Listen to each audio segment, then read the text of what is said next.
Who has the stronger defense, Brazil or Argentina? Carlo Ancelotti revealed. Two of South America's biggest footballing giants, Brazil and Argentina, are often praised for their attacking flair, their legendary players, and their passionate fan bases. But when it comes to defense, who holds the upper hand in 2025? Is it Romero and Lisandro Martinez guarding the Albiceleste backline? Or is it Marquinhos and Gabriel Magalhaes standing tall for the Selecao?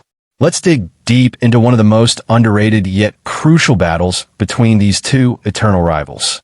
The battle begins, Copa America as the testing ground. Argentina's recent track record speaks volumes. In the Copa America, they conceded only 1 goal in 6 matches, and that 2 came in the dying moments of extra time against Ecuador.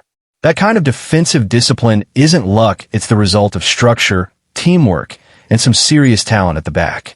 It's this very stability that has fueled Argentina's trophy-laden recent years, including their Copa and World Cup glories. Even when they don't score many goals, they know how to grind out wins thanks to a rock-solid defense. On the flip side, Brazil has been under a bit of pressure lately with inconsistent form and managerial changes. But one thing that remains reliable is their defense. In their last 7 matches, excluding their clash with Argentina, they have conceded just 3 goals. During the recent Copa America campaign, they let in just 2 goals across 4 games. Even in their low points, Brazil's defensive organization continues to be one of their few steady assets. That raises the big question, who really owns the better defense? Shield center backs, star power, and depth on both sides. Both teams boast an impressive set of center backs, both in the starting lineup and in backup roles. For Brazil, the ever-consistent Marquinhos leads the line, currently in top form and playing a key leadership role. Alongside him is Arsenal's Gabriel Magalhaes, strong in aerial duels, positionally aware, and tactically disciplined. Then there's Eder Militao, a name that would usually be on the starting sheet, but has faced injury struggles. When fit, he's a game-changer, much like Argentina's Lisandro Martinez, who shares a similar story of brilliance hampered by fitness issues. For Argentina, Cristian Romero remains the heartbeat of their defense, aggressive, commanding, and unrelenting. His chemistry with Lisandro, when available, is among the best in international football. But in terms of recent form, it's hard to argue against Marquinhos' consistency over Nicolas Otamendi, who, though experienced and battle-hardened, is beginning to show signs of aging. When it comes to bench strength, Brazil holds a slight edge. They have reliable options like Alex Sandro, Lucas Beraldo, Leo Ortiz, and Fabricio Bruno, defenders who've shown they can step up when called upon. Argentina, on the other hand, has decent backup options like Marco Senesi and German Pizzella, both capable, but perhaps a notch below the Brazilian reserves in terms of recent form and versatility. Fullbacks, a tricky puzzle for both teams. This is where things get interesting. While both nations have developed incredible center backs, the fullback positions have seen some inconsistencies and struggles. For Argentina, the left-back position is fairly settled with Nicolas Tagliafico, a player known for his work rate, smart positioning, and leadership. He's not flashy, but he's dependable, and in tournament football, that's gold.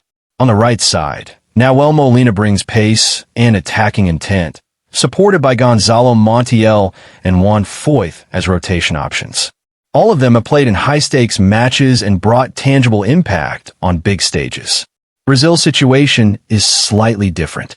Vanderson has emerged as a promising option on the right side, showing maturity and defensive discipline beyond his age. But he's yet to replicate Tagliafico's consistency and impact in major tournaments. Danilo remains an experienced figure, but form and injuries have hampered his rhythm. On the left, Alex Sandro is still around, while Carlos Augusto brings energy and forward thrust. Still, there's a sense of uncertainty unlike the more settled Argentine fullbacks. Tactical comparison, structure versus speed. Argentina under Lionel Scaloni have mastered the art of controlled defense, a low-risk setup that prioritizes tight lines, close marking, and slow build-up.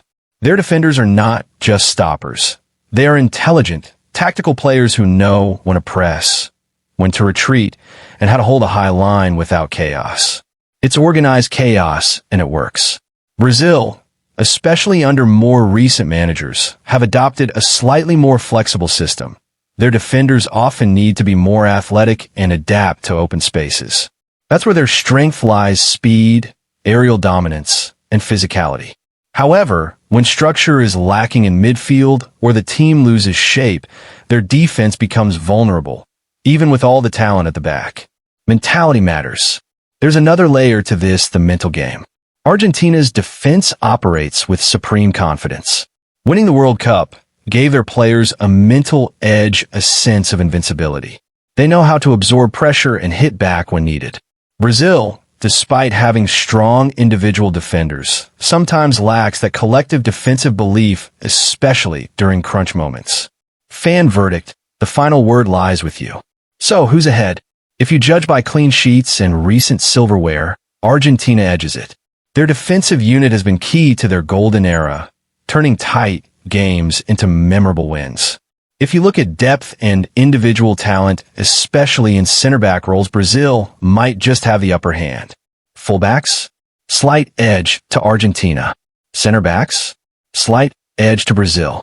Defensive chemistry and coordination? Argentina. Athleticism and physical strength? Brazil. This is one of those rare matchups where neither side can claim absolute superiority. It really depends on what you value more: tactical balance and experience, or raw talent and depth. So the question goes back to the fans: who do you trust more, the back, the disciplined Albiceleste wall, or the powerful Selecao fortress?